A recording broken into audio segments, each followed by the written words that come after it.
فیصل آباد میں سفیر امن ممبر ڈسٹرکٹ امن کمیٹی ڈاکٹر افتخار حسین نقوی کی میزبانی میں قومی امن کانفرنس کا انعقاد کیا گیا۔ کانفرنس میں فیصل آباد بھر سے جید علماء، مشائخ الاسلام، مذہبی اکابرین اور بیوروکریٹس نے شرکت کی۔ کانفرنس کی نقابت کے فرائض ڈاکٹر افتخار حسین نقوی نے ادا کیے۔ ان کا کہنا تھا کہ تشدد سے پاک معاشرہ اور احترام انسانیت پاکستان کی ترقی کے لیے ناگزیر ہے۔ تقریب کے مہمان خصوصی اسلام آباد سے خصوصی طور پر شرکت کرنے والے امت واحدہ فورم کے سربراہ علامہ سید امین شہیدی تھے، جبکہ دیگر مہمانان میں کمشنر فیصل آباد شاہد نیاز، پیر طریقت رہبر شریعت علامہ مشتاق احمد کمبو محمدی مولائی، سربراہ ملت اسلامیہ پاکستان انٹرنیشنل خطیب مبلغ حجت اسلام علامہ غلام اکبر ساکی، پیر مقصود مدنی، سید خاور عباس ہاشمی، علامہ ریاض احمد خرل، چنگیز احمد گاکڑ، شاہد منیر اعجاز، اسلم گل، علامہ اکرم میدانی، علامہ ریاض احمد، پیر عبد الرحمان قادری صاحبزادہ، طاہر محمود سیالوی خرل سمیت مختلف مکاتب فکر سے تعلق رکھنے والے علماء شامل ہوئے۔ شرکا کا کہنا تھا کہ امن عہد حاضر کی ضرورت ہے، ہمیں آپسی انتشار سے باہر آنا ہوگا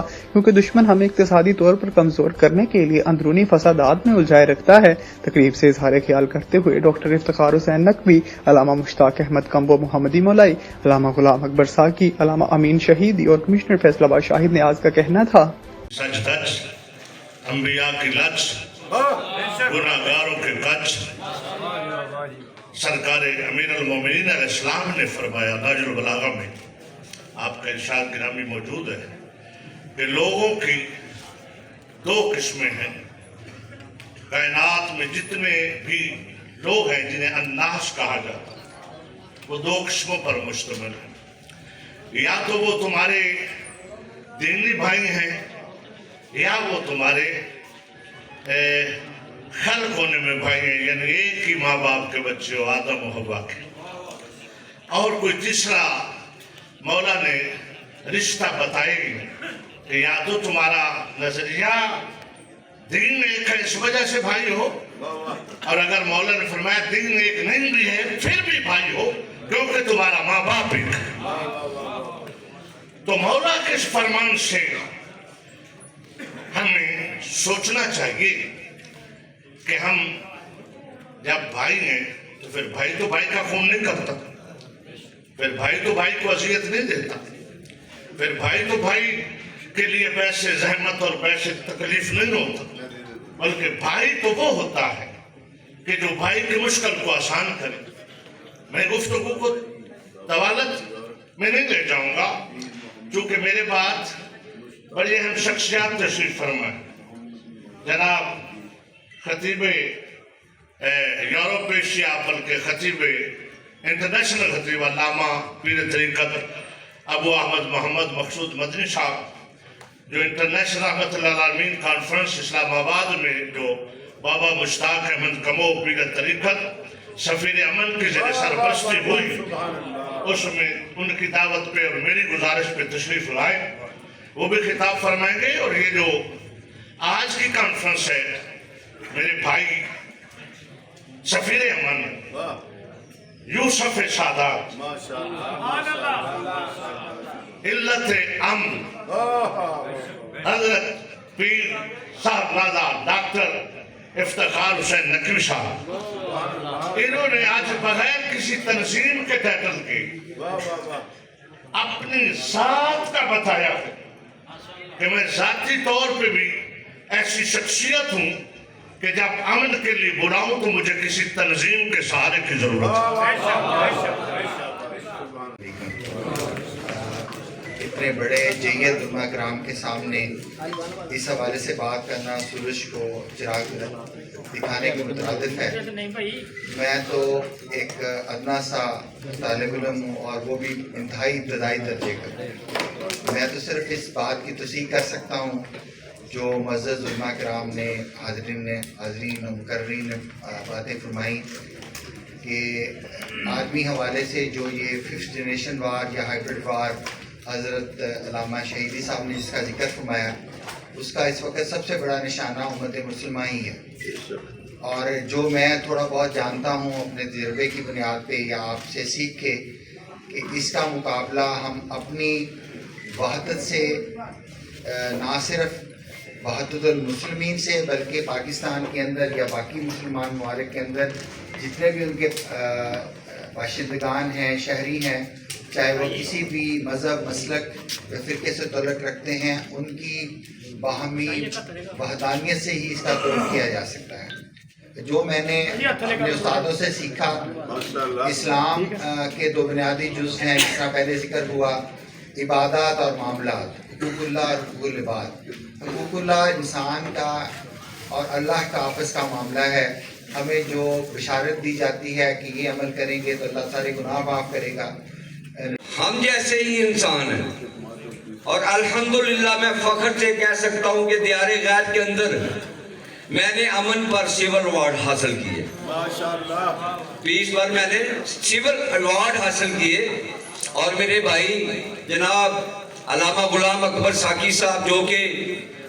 خطیب یورپ و ایشیا ہیں، یہ تقریباً 3 سال سے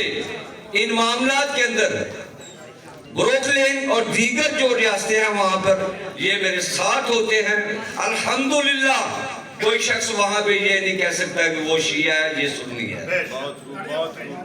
کوئی یہ کہہ نہیں سکتا، نہ کسی کو اتنی جرأت دی گئی ہے۔ ان کو سب کو بتایا ہے کہ ہم سب ابن آدم ہیں، آدم کی اولاد ہیں۔ اگر تم مذہب کرسچن کے اندر چلے گئے ہو تو کیا ہوگا؟ ہے تو آدم کی بیٹے،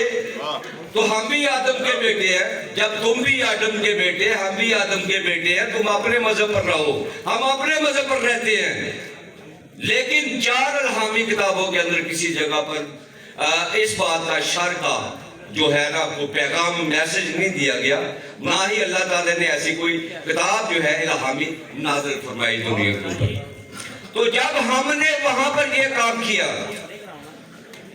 تو پھر پاکستان کی وہ یادیں، وہ باتیں بھی ہمیں یاد آنی شروع ہو گئی۔ بھائی میں کرانے اگے آئی، جب ایک دیوبندی شیعہ کی مسجد میں جانا پسند نہیں کرتا تھا، اور شیعہ دیوبندی کی مسجد میں جانا پسند نہیں کرتا تھا، اور بڑے بڑے جید عالم دین جیسا کہ ابھی زاہد محمود قاسمی صاحب کی بات ہو رہی تھی، ان کے والد صاحب ضیاء القاسمی صاحب، پیر محمد ابراہیم سیالوی صاحب، علامہ غلام اکبر ساکی صاحب، ڈاکٹر افتخار حسین نقوی صاحب، اسی طرح اور بہت سارے جید عالم دین جو فیصل آباد کے مفتی نصر اللہ جیسے جید عالم دین تھے، انہوں نے اس امن کا بیڑا اٹھایا۔ اس وقت کی انتظامیہ نے ہم سے محبت کی کہ یہ شب و روز امن کے لیے، رات دن امن کے لیے یہ کام کرتے ہیں، تو ہم ان کے ساتھ قدم با قدم چلیں گے۔ اور اس وقت کی انتظامیہ جو ہے، یہ تاریخ گواہ ہے فیصل آباد کی، کہ انتظامیہ پیچھے ہوتی تھی، شہادت نیاز صاحب، انتظامیہ پیچھے ہوتی تھی امن کمیٹی کے تمام اراکین۔ اس سے پہلے بڑی خوبصورت گرما گرم اور دل نشین گفتگو ہوئی اور آپ سب نے سماعت فرمائی۔ دیکھیے، اسلام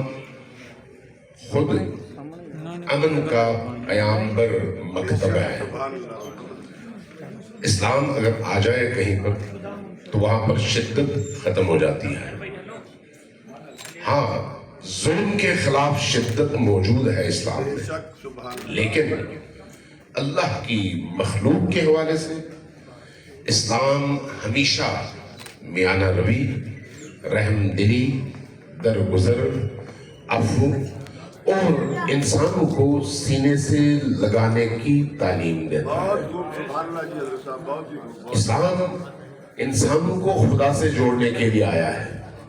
توڑنے کے لیے نہیں۔ اسلام انسانوں کو اللہ کی وحدانیت اور اللہ کی عبودیت اور بندگی کے دائرے میں داخل کرنے کے لیے آیا ہے، نکالنے کے لیے نہیں۔ لہذا یہ جو گزشتہ 30-40 سالوں سے پاکستان میں جو کچھ ہوا اور ہوتا رہا، یہ اسلام کی ترجمانی نہیں تھی، بلکہ یہ اسلام دشمن قوتوں کی نہ صرف ترجمانی تھی بلکہ ان کے عزائم کا اظہار تھا کہ پاکستان کو کسی بھی صورت میں ایک امن